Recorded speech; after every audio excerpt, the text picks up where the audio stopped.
Obrigado. Gente, boa tarde para todos, né? Vocês me perdoem. Hoje, como eu preguei de manhã, eu acabei me passando. Eu estava na sala 57 de manhã e realmente eu me passei. Vocês me perdoem. Ficou certo hoje para eu poder estar. Nos outros dias não deu certo entrar, mas a gente gostaria de falar um pouco, né, sobre um momento muito importante. Esse capítulo 82 do Orientação à Criança, que é um dos capítulos muito interessantes pelo momento que estamos vivendo. Vocês estão me ouvindo, então? Ok? Pronto. O tema já nos chama a atenção. A hora está avançada. Quando a gente entende essa questão da hora estar avançada, nossa cabeça se volta logo para a questão da volta de Jesus e como devemos realmente correr para preparar nossas famílias para o céu. Algumas partes aqui me chamam muita atenção. A gente vai ler e comentar, porque realmente foram importantes assim, quando ela faz uma pergunta, né, para a gente. Estão nossos filhos formando hábitos de decisão para poderem ser firmes e inflexíveis em toda a questão do princípio do dever? Isso aqui me chamou a atenção porque eu tenho dois filhos. O Hudson, que já está com 17 anos, vai fazer 18 anos, e eu tenho a Luísa, com 9 anos. O Hudson, ele foi do primeiro casamento, minha esposa faleceu, casei depois, mas a Neuma cuida dele como a mãe e ele sempre a vê como a mãe. Mas, diante de algumas influências da família materna, perdeu, e algumas situações complicadas, muitas vezes isso aqui eu negligenciei. Então, por mim, já vou começar logo por aí. Algumas coisas dessa, apesar de ensinar corretamente tudo direitinho, mas algumas outras coisas eu errei. Eu tento hoje corrigir com a minha filha. Hoje mesmo eu tive um papo com ele para tentar direcioná-lo mais, para poder ajudá-lo. E ele tem uma outra cabeça, ele pensa muitas coisas, mas isso me chama a atenção. Quando eu separei esse capítulo, a hora está avançada, a primeira pessoa que parei para poder meditar foi sobre o que eu fiz, né? Será que nossos filhos estão com os hábitos formados, né, na questão do princípio ou do dever para com Deus, para com Jesus Cristo, para com a mensagem que nós pregamos? É uma coisa que temos que chamar a atenção.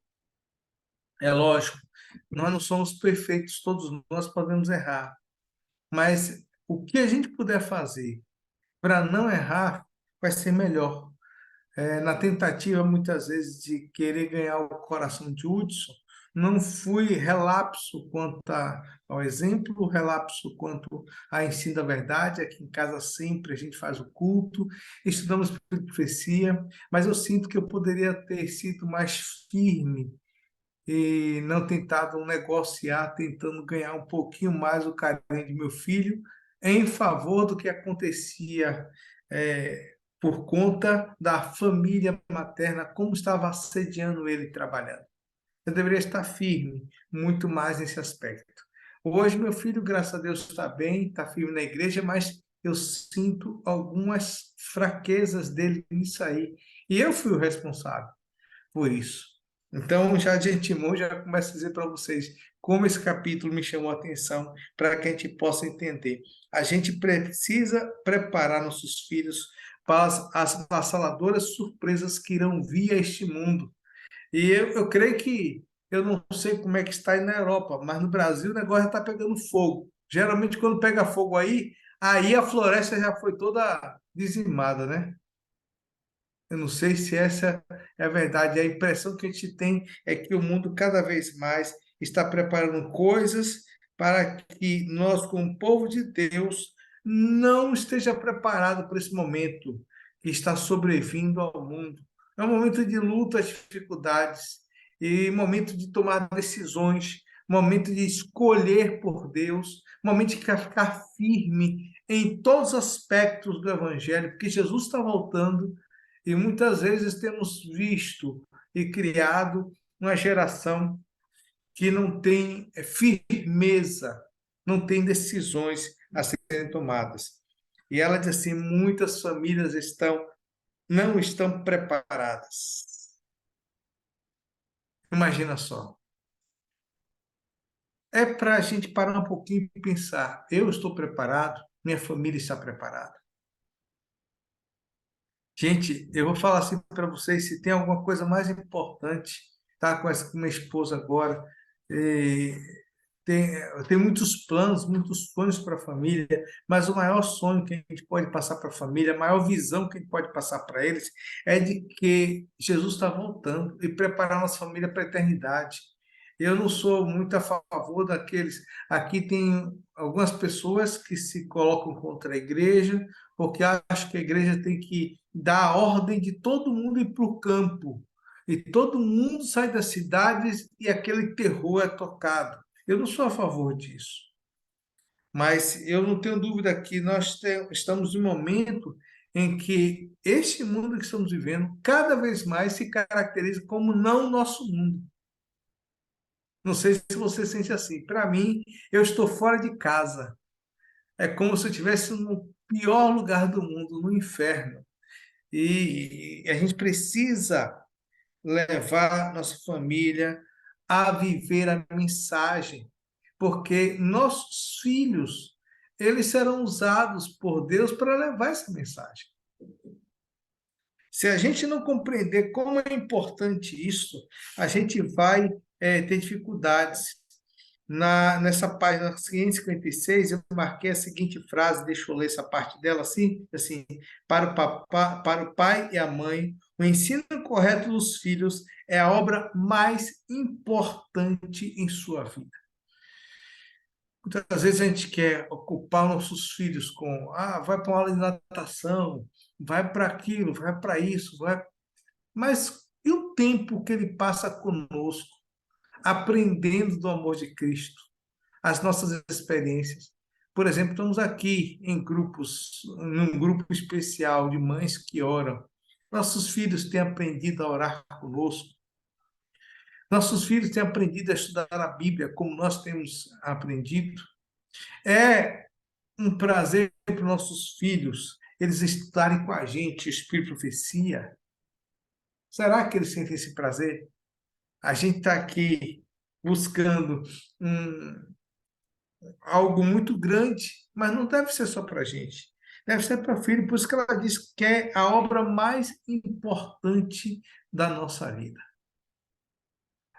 Aqui em casa, nós começamos já há algum tempo a estudarmos o Espírito de Profecia nos cultos da noite. Enquanto minha filha era menorzinha, a gente fazia aquela meditaçãozinha mais simples, mas ela começou a crescer, começou a querer ler. Ela está lendo já. E o que é que a gente viu? Era hora de introduzir o Espírito de Profecia. Eu não fiz isso com meu filho, mas com elas nós fizemos. E tem sido uma bênção. Nós já estamos agora entrando no capítulo, está no capítulo 4 do Desejar de Todas as Nações, né? Se não me engano, o capítulo 4 que fala dos reis magos chegando, tudo aquilo. E cada leitura que é feita, minha filha vem com um bocado de pergunta, e depois do culto fica aquela coisa assim bem gostosa. O problema é quando eu tenho que sair correndo para culto, alguma coisa assim, mas na maioria das vezes a gente gasta tempo ali discutindo sobre aquilo que ela viu, aquilo que ela leu, como foi importante tudo aquilo. A gente precisa realmente começar a questionar e perceber qual é o mundo que estamos construindo com o nosso filho e para o nosso filho.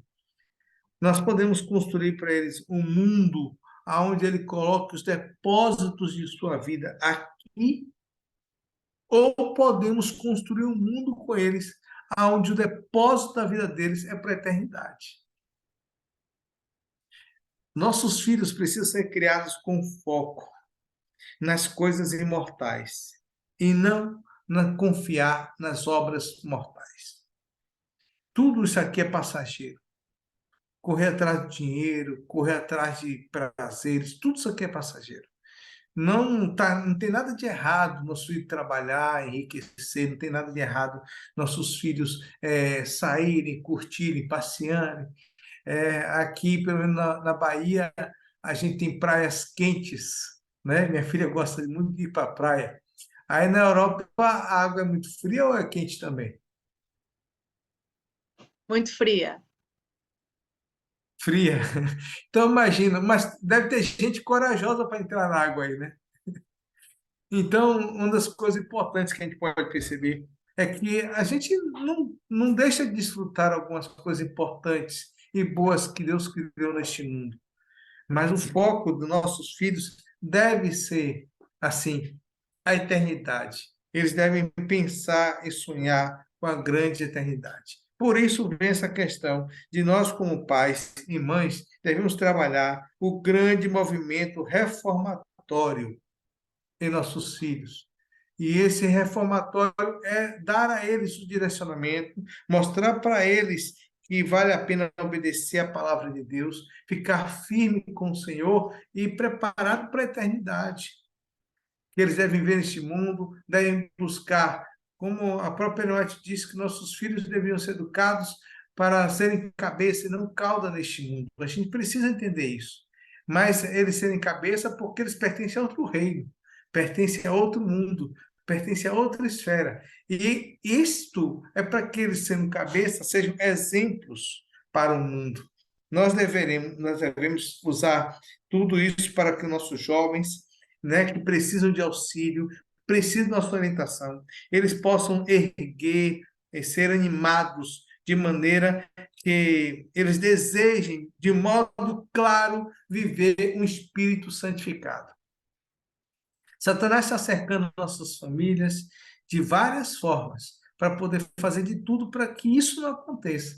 Porque imagina só ver uma igreja, ver crianças, verem adolescentes, verem jovens vivendo uma vida santificada diante de Deus, confiando em Deus. Para Satanás, isso seria a maior derrota, porque ele sabe muito bem que quando isso acontecer, Deus vai usar nossas crianças, nossos jovens, nossos adolescentes para fazer a grande obra de iluminar o mundo com a glória de Deus. Serão exemplos de uma realidade em que os jovens, as crianças e os adolescentes desse mundo não têm. Eles hoje vivem por muitas questões, vivem por muitos prazeres. E ela diz claramente que essa obra não pode ser procrastinada. Eu vou deixar para o próximo ano. Esse ano estou correndo atrás disso. Eu estou organizando isso em minha casa. Eu preciso correr com isso aqui agora. Eu tenho tantas coisas. Não pode ser procrastinado. E ela afirma assim, olha, a orientação religiosa, e quando ela fala orientação religiosa, não é só ensinar a igreja, é principalmente apresentar Cristo, apresentar Deus, levar a criança a ter comunhão com Deus, assim como foi Daniel, assim como foi José, assim como foi João Batista, assim como foi Jesus. A criança precisa ser levada até o trono de Deus. E tem que ser agora. Eu gosto de trabalhar agora. Não adieis o dia. Hoje é hoje e não é outro dia. Então, se muitas vezes temos feito isso e não temos feito como deveríamos fazer, temos que pedir sabedoria a Deus. Como eu falei de manhã, a gente precisa acordar amando. E este amor deve tomar conta de nosso coração de forma tão grande que a gente seja intenso para com nossos filhos também, porque com certeza queremos todos eles lá no céu. Nós queremos nossa família lá no céu. Queremos nossos sobrinhos lá no céu, queremos todos aqueles que estão ao nosso redor lá no céu. Mas para que isso aconteça, precisamos intensamente ser o exemplo de Cristo, falar de Cristo, andar com Cristo e levá-los a viver, que ela chama aqui, de fiéis aos princípios do direito. É importante que a gente veja isso. A gente precisa fazer esse trabalho completo, não pode negligenciar. Talvez a gente já falhou em alguns momentos, você para um pouquinho aí para ver, como eu falei para vocês, eu percebo que eu falhei. Eu peço a Deus todo dia que Ele tenha misericórdia das minhas falhas para com meu filho, e de algum modo ele ajude meu filho a não se perder. Até agora ele fala comigo, está firme, direitinho, mas ele percebe aquela insegurança espiritual e um foco voltado a alcançar algumas coisas deste mundo. É lógico, está na adolescência, chegando na juventude, vai fazer 18 anos agora em abril, e ele vislumbra muitas coisas. A outra coisa importante, por isso é importante a gente trabalhar desde a criança, a influência das amizades. Percebi que depois de algumas amizades, mesmo dentro da igreja, mesmo filhos de colegas pastores, a influência de conquistar o mundo, de ter o prazer do mundo, toma conta. E aí, o que é que devemos fazer? Como ela diz, peça luz e orientação. Deus vai dar discernimento, como você trabalhar. Vai usar a sua boca para poder falar e ensinar da melhor forma possível. Uma outra coisa importante aqui que eu quero mencionar é que devemos acompanhar nosso filho em levar ele a conhecer as mensagens do ser o anjo. A questão, entende aí, de abandonar este mundo, de viver uma reforma, de viver seguindo os princípios divinos, conscientes de que existe um juízo acontecendo e o sacrifício de Cristo é o que é apresentado lá por aqueles que o amam, por aqueles que aceitam. E aqueles que o amam e que aceitam vai viver uma vida coerente com a graça e com o amor de Cristo. Por isso que só o amor vai justificar os atos que serão realizados em nossa vida, né? E por fim, a gente deve orar e trabalhar constantemente pela salvação dos nossos filhos. Nunca estejais à vontade enquanto eles estão frios e indiferentes. Muitas vezes alguns pais chegam e dizem, tá com Deus, não trabalha, não fala, não diz nada, o filho cresce, vira adolescente, começa a se perder. A gente precisa ser intenso. Hoje o mundo diz assim, né, que a gente não pode incomodar muito, não pode falar muito. Lógico, a gente tem que ter jeito. Muitas vezes, alguns não têm jeito. Talvez eu até, em alguns momentos, perdi o jeito. Mas a gente não pode negligenciar esse horário.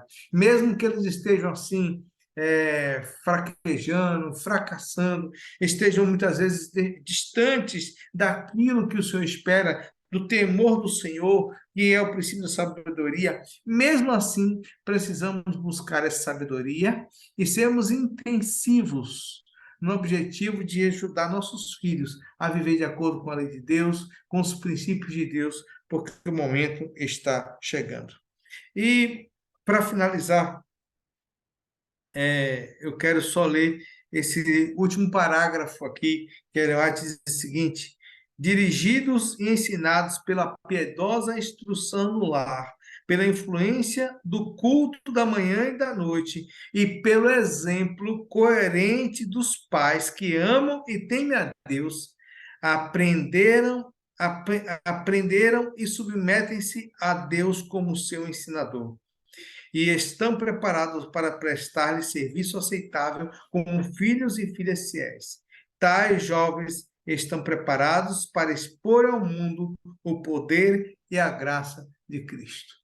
Vocês percebem? Ela colocou aqui algumas coisas importantes: ensinos na piedade, na instrução do lar, no culto da manhã e da noite, o nosso exemplo de amor e temor a Deus.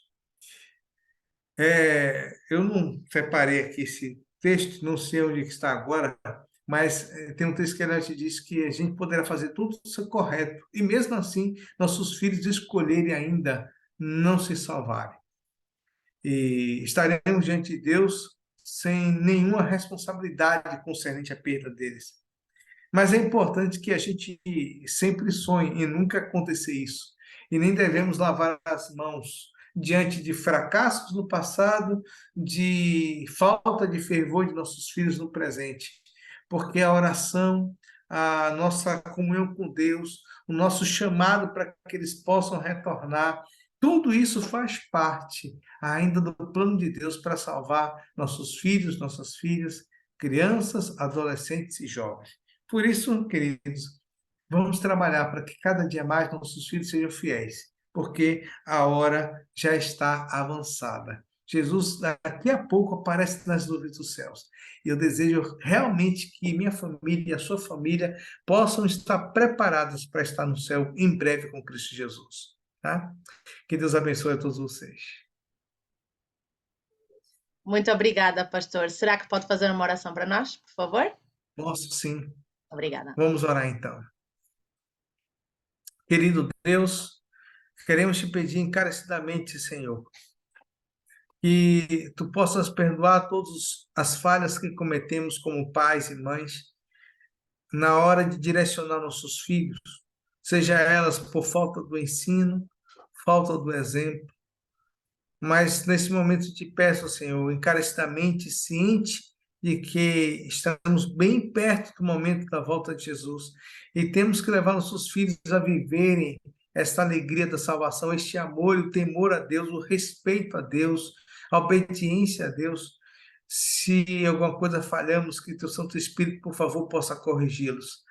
E se ainda tem possibilidade, Senhor, de agirmos e através da palavra, do exemplo, nos encha com sabedoria, com temor de Deus, para que possamos agir da forma correta e ajudar nossos filhos e assim ajudar outros filhos, porque eles poderão ser exemplos para outras crianças estarem preparadas para o reino celestial.